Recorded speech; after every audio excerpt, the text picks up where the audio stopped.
Okay, so y'all know I don't usually put my business out there like this, but I gotta tell somebody about what just happened, and honestly, I'm still processing the whole thing.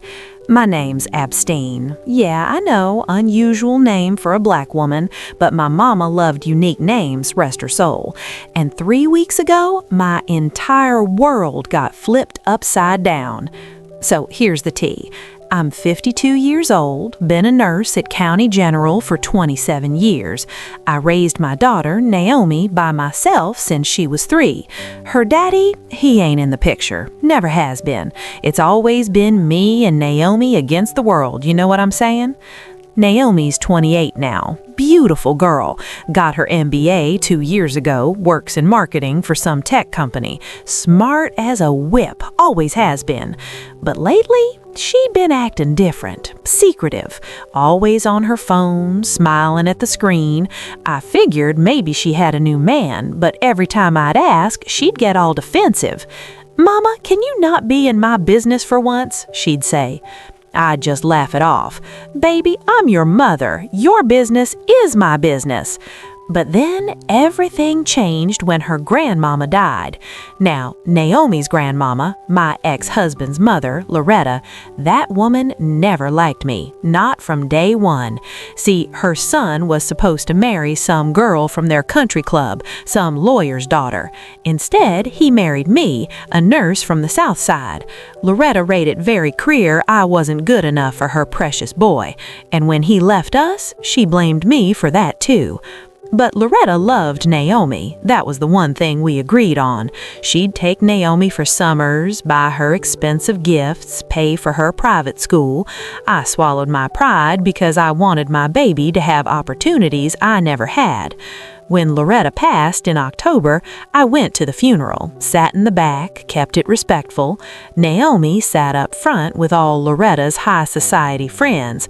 I didn't expect anything from the estate. Maybe Naomi would get some jewelry, maybe a little inheritance. 2 weeks later, Naomi came home from work early. I was in the kitchen making my famous jambalaya, the one that takes all day, and she walked in looking like she'd seen a ghost. "Mama," she said, voice all shaky, "we need to talk." I turned down the heat. "What's wrong, baby?" "Grandmama Loretta left me everything." "Everything? Like her pearls?" Naomi sat down hard. "Everything like $33 million. I nearly dropped my wooden spoon. "Say what now?" $33 million, Mama." Lord have mercy, I had to sit down too. We just stared at each other for a full minute. "Baby, that's life-changing money." "I know. The lawyer said she had investments, real estate, stocks, all of it, and it's all mine." The next week was crazy. Lawyers everywhere, financial people. Naomi barely came home, and when she did, she wasn't my Naomi anymore. Something in her eyes had changed. Then came that Friday evening. I got home from a double shift, feet hurting, just wanting to soak in the tub and watch my stories. But when I walked in, Naomi was sitting in the living room with this white man in an expensive suit. "Mama, this is Bradford. He's my wealth management advisor." Bradford stood up, gave me this weak handshake. "Mrs. Jenkins, a pleasure." "Miss Jenkins," I corrected. "I ain't been married in 25 years. Naomi cleared her throat. "Mama, we need to discuss some changes." "Changes?" Bradford pulled out this leather folder. "Miss Jenkins, your daughter has come into substantial wealth. As her advisor, I've recommended she establish clear financial boundaries to protect her assets. This includes..." "Includes what?" My nurse instincts kicked in. Something wasn't right. Naomi wouldn't look at me. "Mama, I need you to move out." The room started tilting. "Excuse me?" "It's for the best," Bradford said smoothly. "Naomi needs to establish her independence as a woman of means. Having family members in her household creates complications, tax implications, liability concerns." Liability? I could feel my pressure rising. Boy, I raised this child by myself, worked double shifts so she could go to that fancy private school. This is my house that I've been paying on for 20 years. Actually, Bradford slid papers across the coffee table. Naomi paid off the remaining mortgage today. The house is now in her name. I looked at my daughter, my baby girl, the one I sacrificed everything for. Naomi Renee Jenkins, you look at me right now. She met my eyes and I saw it. Guilt, but also something else. Determination. Mama, I love you. You know I do. But Bradford's right. I need to build my own life. And you've always been so controlling, always in my business. I'm 28 years old. I need space. Space? Baby, what are you talking about? I'm offering you 6 months' rent paid in advance for a nice apartment. Very generous. I stood up, hands shaking. Naomi, who is this man? You gonna let some stranger tell you to kick out your own mother? He's not a stranger. He's helping me navigate this new life. This new life? Baby, money don't change who you are. Maybe I want to change who I am. Naomi stood up too, tears in her eyes. Maybe I'm tired of being poor Naomi from the South Side. Maybe I want to be somebody. You already are somebody. You're my daughter. Well, maybe that's not enough anymore. She grabbed her purse. I need you out by Sunday. Bradford's team will help you pack. She walked out. Just like that, my baby girl walked out on me. I moved into a 1-bedroom apartment across town that Sunday. Took my clothes, my mama's china, photos of Naomi growing up, cried myself to sleep that night and the next. Monday, my coworker Patricia called. Girl, you see Naomi's Instagram? I don't follow her on Instagram. Well, you need to. She's posting from some mansion, talking about her new chapter and cutting out toxic people. Toxic? She called me toxic? Tuesday, I went to work, smiled at patients, did my job, felt like I was moving through water. Then Wednesday morning, my phone rang at 3 a.m. Mama? Naomi's voice was wrecked.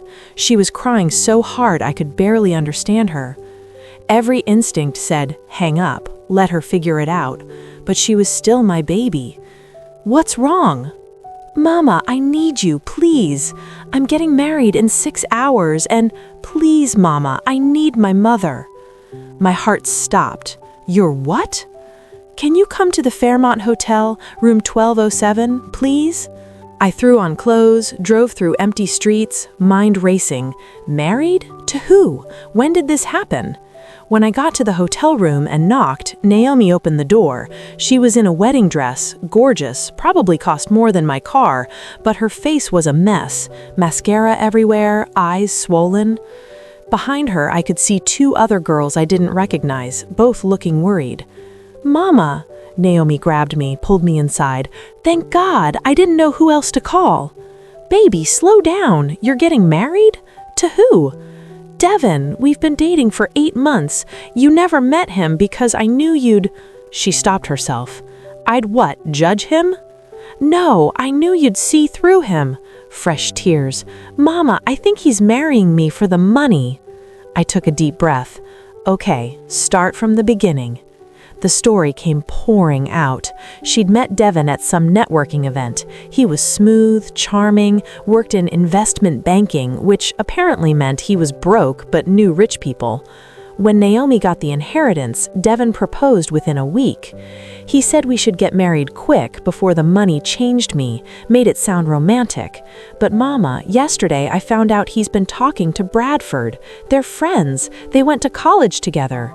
My blood went cold. Say that again? Devin and Bradford know each other, and last night I overheard Devin on the phone with Bradford. They were laughing about, her voice cracked, about how easy I was, how they were going to split the take. Split the take, Naomi? What does that mean? One of the other girls, Jasmine, I learned later, spoke up. The prenup. Devin had her sign it last week, but it's written so that in a divorce, he gets half of everything acquired during the marriage, and Bradford convinced Naomi to transfer all her assets into new accounts this week. Joint accounts. Joint with Devin? Naomi nodded, sobbing. I'm so stupid, Mama. I threw you out, the one person who actually loved me, and I almost married a con artist.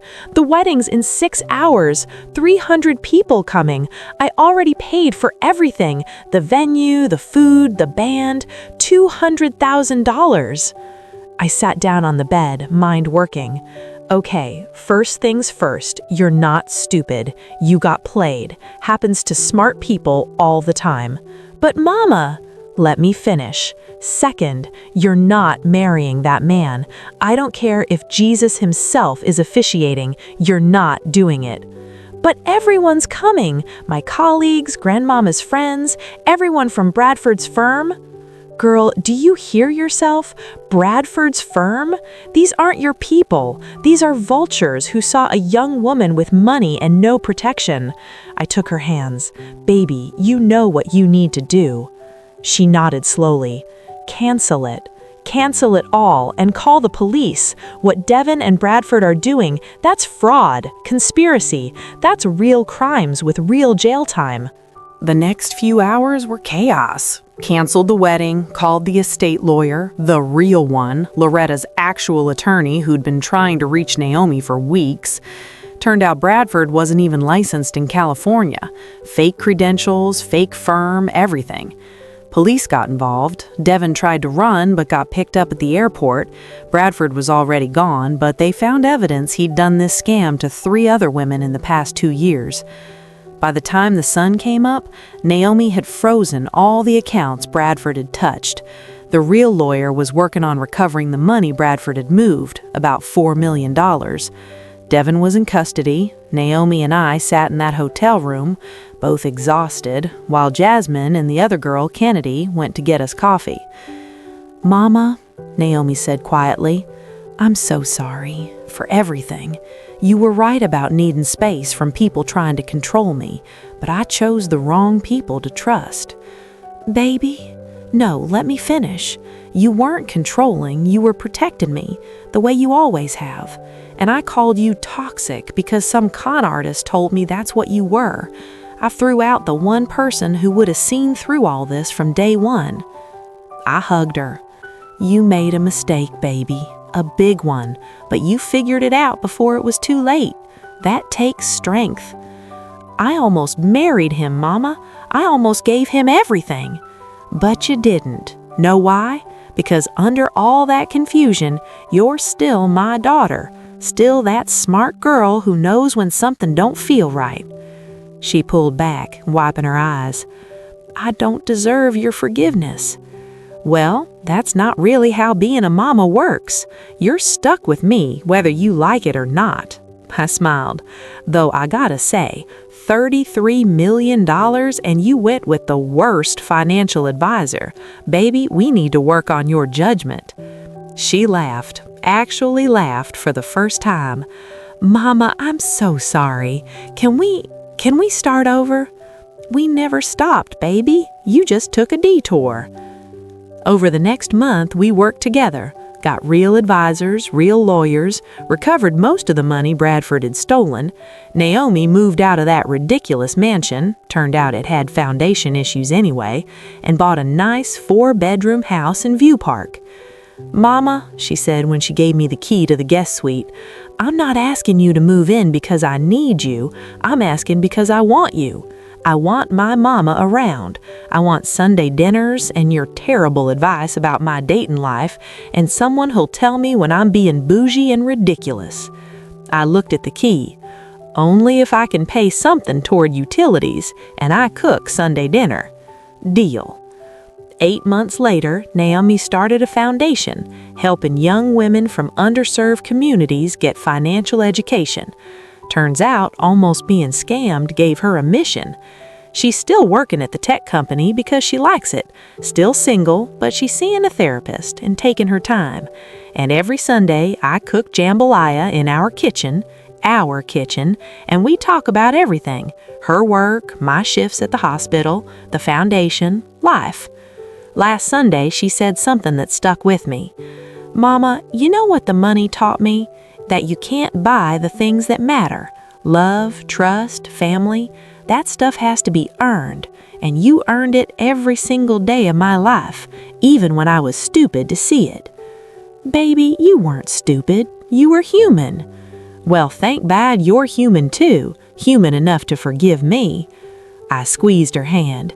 That's what mothers do, baby. We love you through the stupid decisions. That's literally the job description. She laughed, and we went back to our jambalaya. Because here's what I learned. Money reveals who people are. Some people it turns into monsters, some people it turns into marks, but some people learn from it, grow from it, and come out the other side knowing what really matters. And what really matters? Family. Real family.